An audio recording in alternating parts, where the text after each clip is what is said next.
तो है गाइस, कैसे हो आप सभी लोग। तो फाइनली इस चैनल पे एक और वीडियो आ चुकी है एंड आई नो आप लोगों में से कई लोग तो गाली दे रहे होंगे कि भाई इतना लेट क्यों, जिसमें मैं यही बताना चाहूंगा कि मैं पासवर्ड भूल गया था, तो उसके लिए सॉरी। एंड क्योंकि तुम लोगों को वीडियो के टॉपिक के बारे में ऑलरेडी टाइटल एंड थंबनेल से पता चल चुका है, इस वजह से ज्यादा बकवास नहीं करते। And let me tell you, ये वीडियो इंस्पायर्ड है एनिमिस्ट से, जिन्होंने कि इस पे काफी पहले ही वीडियो बना रखी है, पर लेकिन इस पे काफी सारे फ्लॉज थे जिनको कि मैं कवर करने वाला हूँ। सबसे पहले हम लोग बात करने वाले हैं कि लाइट कैसे सर्वाइव नहीं कर पाएगा, बिकॉज उन्होंने अपनी वीडियो में ये कहा था कि जो र्यूक है वो उनकी मदद करने वाला है, वहां पे प्रेजेंट सभी लोगों का नाम डेथ नोट में लिख के। And let me tell you, अगर र्यूक ऐसा करता है तब वो खुद मारा जाएगा, बिकॉज डेथ नोट में हमें ये चीज पहले ही बता दी गई थी कि जो शिकिगामीज हैं अगर वो किसी भी ह्यूमन की मदद करते हैं तब वो खुद मारे जाते हैं। एंड ऊपर से र्यूक को भी इसके बारे में काफी अच्छी तरीके से पता है, क्योंकि उसी ने हमें इसके बारे में बताया था। एंड इन सभी चीजों को जानने के बाद तुम सभी लोग पक्का क्वेश्चन करने लगोगे कि क्या सही में लाइट यागामी बच सकता है इस सिचुएशन से। तो मेरा जवाब है हाँ। तो चलो एक और टाइमलाइन के बारे में बात करते हैं, जहाँ पे जो लाइट यागामी है वो क्रॉल करते करते वहां से निकल जाएगा एंड किसी सीक्रेट सी जगह में वो अपना मेडिकल ट्रीटमेंट लेगा। एंड दूसरी तरफ जो टास्क फोर्स है वो पॉपकॉर्न खाते हुए उसको देखेगी ये सब करते हुए। ओके सॉरी काफी ज्यादा टाइम वेस्ट कर लिया एंड आई एम श्योर तुम लोगों ने गाली देना भी शुरू कर दिया होगा। On a serious note, I am sure तुम सभी लोगों को मीसा के बारे में याद होगा,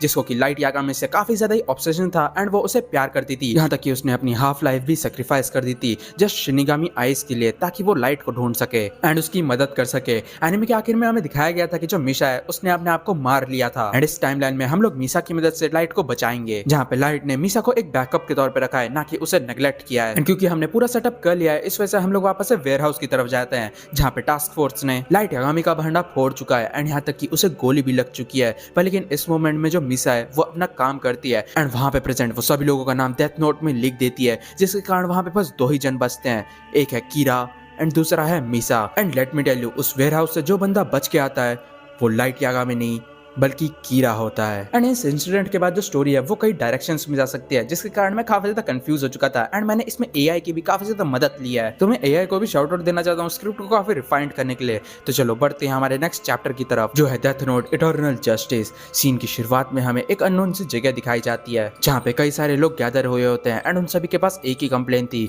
कि उन्हें कीरा से छुटकारा चाहिए, बिकॉज अभी के टाइम में सिर्फ क्रिमिनल्स ही नहीं, आम लोगों को भी कीरा से काफी ज्यादा डर लगने लगा है, बिकॉज कीरा के ओपिनियन को कोई भी अगर अपोज करने की कोशिश करता है तब वो बंदा मारा जाता है। यहाँ तक कि अभी के टाइम में कीरा के कई सारे कल्ट फॉलोअर्स भी हैं, जिसके चलते कोई भी बंदा उसको क्रिटिसाइज ही नहीं करना चाहता। एंड उसके बाद हमें कीरा को दिखाया जाता है जो कि अपने ग्रैंड ऑफिस में होता है एंड वो सभी चीजों पे नजर रख रहा था। यहाँ तक कि जो न्यूज एंकर्स हैं वो भी इसी बारे में बात कर रहे थे कि कैसे जो ग्लोबल क्राइम रेट है वो काफी ज्यादा ही कम हो चुका है, वो भी कीरा के कारण। उसके बाद कीरा अपनी पूरी सिटी को देख रहा था एंड वो भी किसी राजा की तरह। उसके बाद वो बताने लग जाता है कि ऑर्डर एंड पीस, फाइनली इस दुनिया को जस्टिस का वैल्यू पता चला। पर तभी पीछे से एप्पल खाते हुए रूक बताने लग जाता है कि तुमको सभी चीजें मिल गई, पर लेकिन चीजें अब बोरिंग हो जाने वाली है, बिकॉज कोई भी बंदा फाइट बैक करने की ट्राई ही नहीं करेगा। जो सुन के लाइट हंसने लग जाता है एंड अपनी डेथ नोट निकालता है एंड बताने लग जाता है कि जो लोग हैं वो दूसरों की बात इसलिए मानते हैं क्योंकि उनको डर लगता है, पर लेकिन हर किसी किंगडम में सभी लोग राजा को पसंद नहीं करते और एक सीड ऑफ रेविलियन काफी होता है सभी सोए हुए लोगों को जगाने के लिए।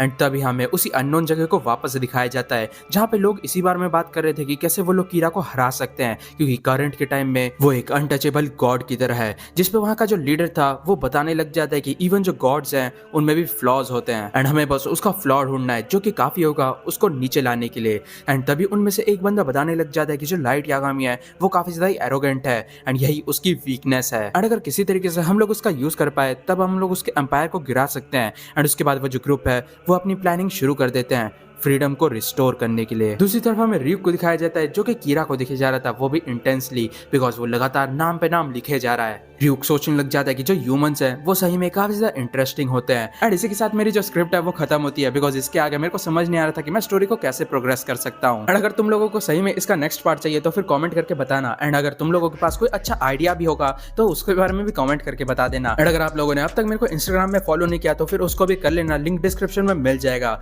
एंड अगर आपके पास कोई और भी टॉपिक है जिसपे कि आप चाहते हो कि मैं वीडियो बनाऊं तो वो भी बता देना प्लीज, बिकॉज कंटेंट की अभी काफी ज्यादा कमी चल रही है। तो बस आज की वीडियो के लिए इतना ही, मिलते हैं नेक्स्ट वीडियो में, तब तक के लिए सायोनारा।